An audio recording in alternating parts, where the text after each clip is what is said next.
I'm really hoping this mic actually works today. Hopefully that's not too loud. Right, I'm Felicity and welcome back to my YouTube channel. I'm the author of the BENAGHAR series, and I also do a vlog on daily life, my running routine, and what I get up to as an author. In my last video, we talked about how to start writing your book, 5 tips on how to start doing that.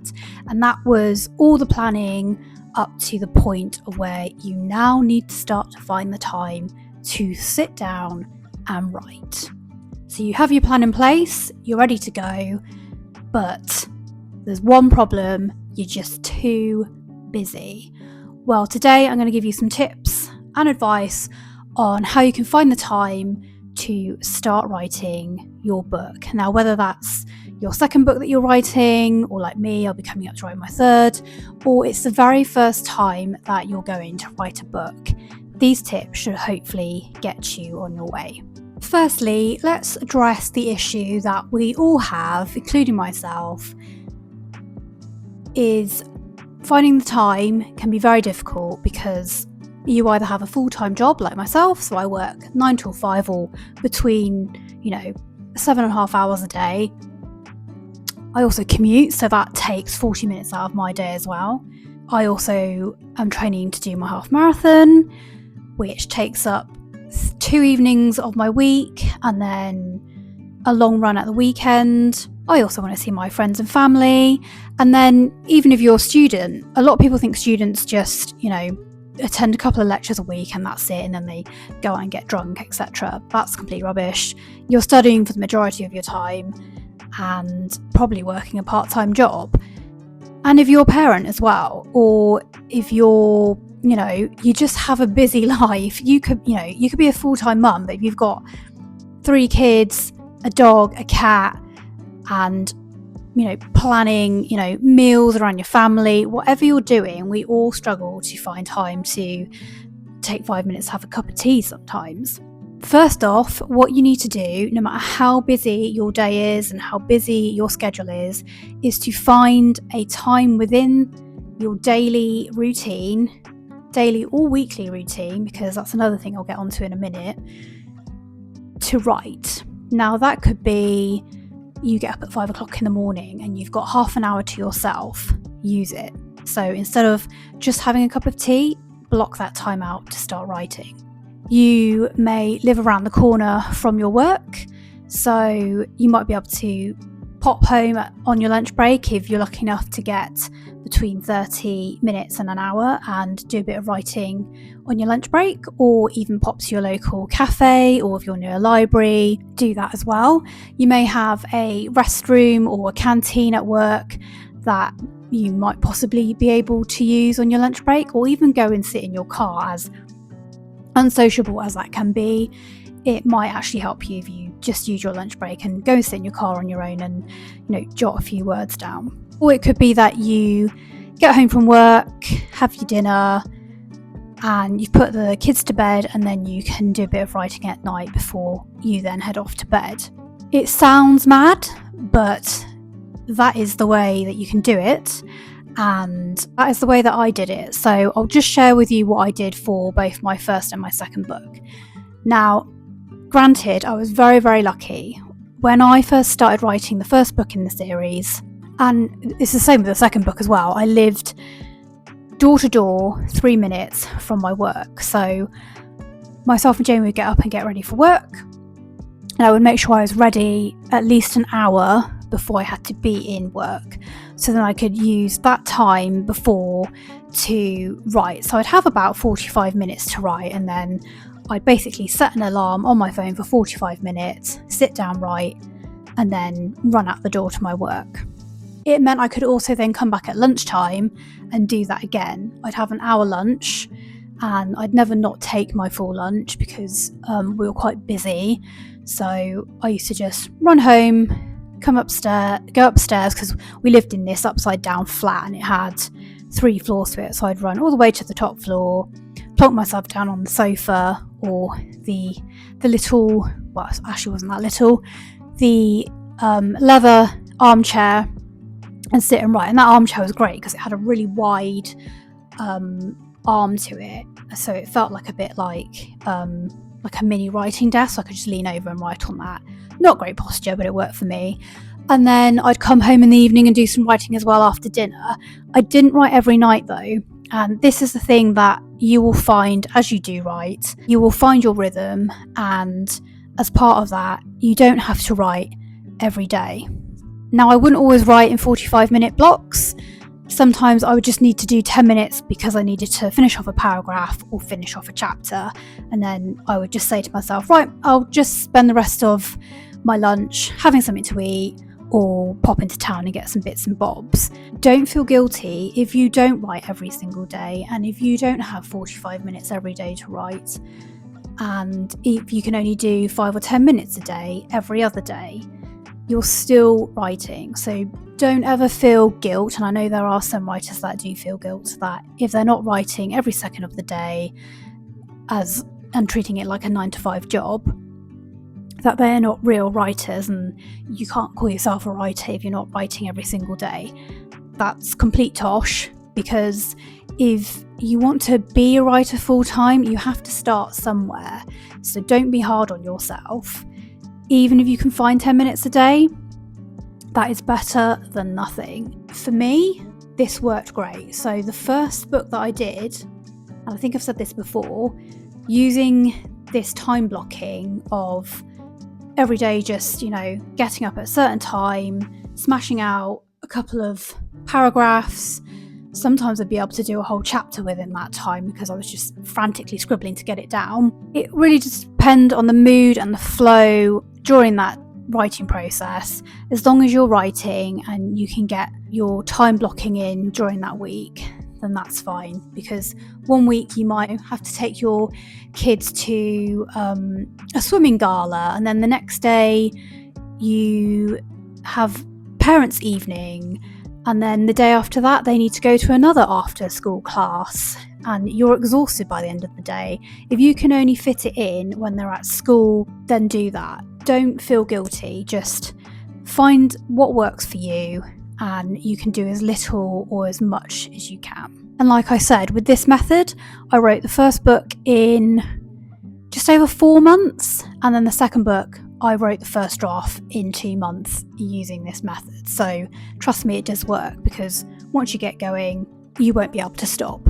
On the subject of writing flow, once you do get into your routine, whether it be a couple of sentences here and there, a couple of paragraphs here and there, you'll get into your flow very, very quickly. Now, people think, that's not going to happen. Trust me, it does, because once you start to find your rhythm, because you've got that plan and that schedule in place, then you won't be able to stop your brain from coming up with ideas and adding more ideas into your book. I don't know how to explain it, but it's crazy. So always bring a form of note-taking application with you. So whether that be a little notepad that you can put in your handbag, I know some people like to use field notes, maybe just like an A5 pad and pen, or even use your phone, like make some notes on your phone. So as soon as the idea pops into your head, don't just disregard it. Quickly just type it out. Even if you're at work, just quickly do that, or grab a post-it note and mark it down and shove it in your bag so you don't forget these ideas. Because if you don't put it in your book, you might put it in another book, but your brain will start spewing out loads of stuff.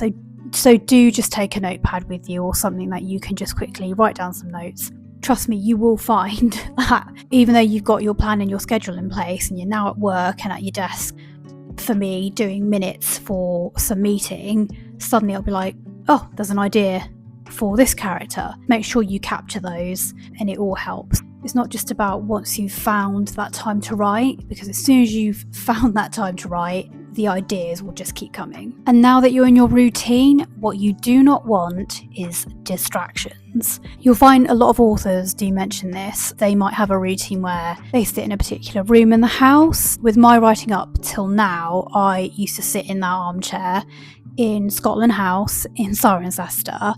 Now don't have that sofa anymore, so I've got to find my new writing routine. to include where I'm going to sit to write, especially now I've got a very needy cat who won't leave me alone when I'm in the house. I might end up just locking myself in the bedroom, or the spare bedroom. We'll see what it comes to. Unfortunately, he likes to sit on my lap, so that's going to be very difficult because I don't sit at a table when I write. I like to be comfy, sat in the chair with my notepad. So yeah, I might update you on that one. But the problem that I also find, and a lot of authors find, is having devices around you. So having a mobile phone and it pinging, and especially if you've got a job that interrupts your personal life, you don't want that phone near you. And you don't want access to the internet, because it's very easy then for you to just pick that up and start scrolling and, you know, going on all the social media sites that are just a complete waste of your time, really. So my advice is get rid of distractions like your phone. For me, I give my phone to Jamie and tell him I'm not allowed it back until I've written so many words, or in my case, because I don't actually count the words, because I do the traditional pen to paper, in my case pencil to paper. I do mine in sentences or paragraphs, so I will do my time block and then I can't have my phone or access it until I've written up to a certain point in that story, in that chapter. And also be in a room where there's no other gadgets. So don't be in the room where your TV is, don't be in the room where your laptop is or your iPad is. Just make sure there's no distractions. Now, they may be distractions, but there's also another thing that you can do, which is having accountability by being around people, which sounds weird after we've just discussed having no distractions. So having accountability when you write, so that you do write within the time that's allocated to you. What I have done in the past is sit in the same room as somebody else. Like I said before, if you want to go sit in the cafe when there's other people around you, even though they're not involved in what you're doing and you may have your headphones on, it's as though someone's there kind of watching you, so you feel like you can't move until you've written something because there's other people around. Which might sound like a bizarre concept. For me, if I'm really struggling to just get on with it, I will ask Jamie to come and sit with me, and he might be sat there on his Steam Deck or on his laptop doing some work or watching the TV with his headphones on, or on his laptop. I have asked him to come and sit in the room with me, as well as letting me not have access to my phone, so that I will not give up. Because sometimes you cannot be in the mood, but when you know you're limited on time, it's good to have that accountability. The other way that you can do it, and I've not tried this myself, but it might be something I start doing when I start to write the third book, is to jump online on YouTube and find a Write With Me video. And there's quite a few of these channels that you can find, and just pick the one that's perfect for you or right for you at the time. Switch it on in the background and use that time to give you some accountability to write as well. So effectively you're writing together, like you're in a writing group. And that is just another way of doing it. So for me, accountability is key when you've got the time, but then you start to struggle to be motivated to get on with it. Having someone there in the room with you, or sitting in a cafe, or being in a library when you're surrounded by other people, just as you would if you are studying for an exam or studying to do some coursework. Having other people around you gives you that accountability to just get on with it. It's like pressure, but a good pressure. So as a summary for this video, firstly, use time blocking, and you don't have to use a calendar to do this.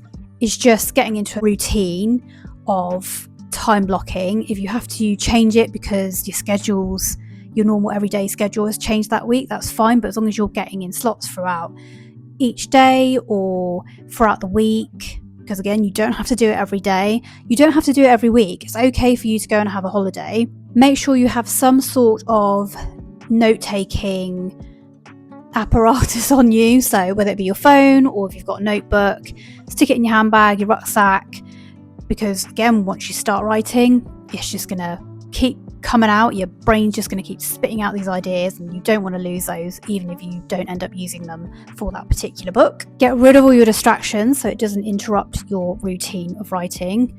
So get rid of the phone, give it to someone else in your family, you don't have a partner, give it to your brother or your sister or your mum or your dad. Don't just hide it under a pillow, because you'll know where it is. Give it to someone and make sure they don't give it back to you till you've written something. And then having that accountability. So even after all the time blocking, the routine, getting rid of your distractions, even after that, you're still finding it hard to just sit down and get on with it, and you just want to get up and do something else. Either writing is not for you, so that's one thing you need to be very clear on. It might just not be for you, and you might just find that. Or get someone to sit in the room with you. It honestly does help. It sounds like a weird thing to do, but as long as they don't interrupt your flow and they're doing something else, but you've got a presence of another person or other people in the room, it weirdly just helps. It helps me, and it may help you as well. So definitely try it. And those are my top tips for how to find the time to write your book. If you didn't watch the last video, which I mentioned at the beginning of this video, is how to start writing a book, which is all the prep work and the planning that goes in to writing your book before you get to this point. Do go ahead and watch that now. I'll put the link up above and down below.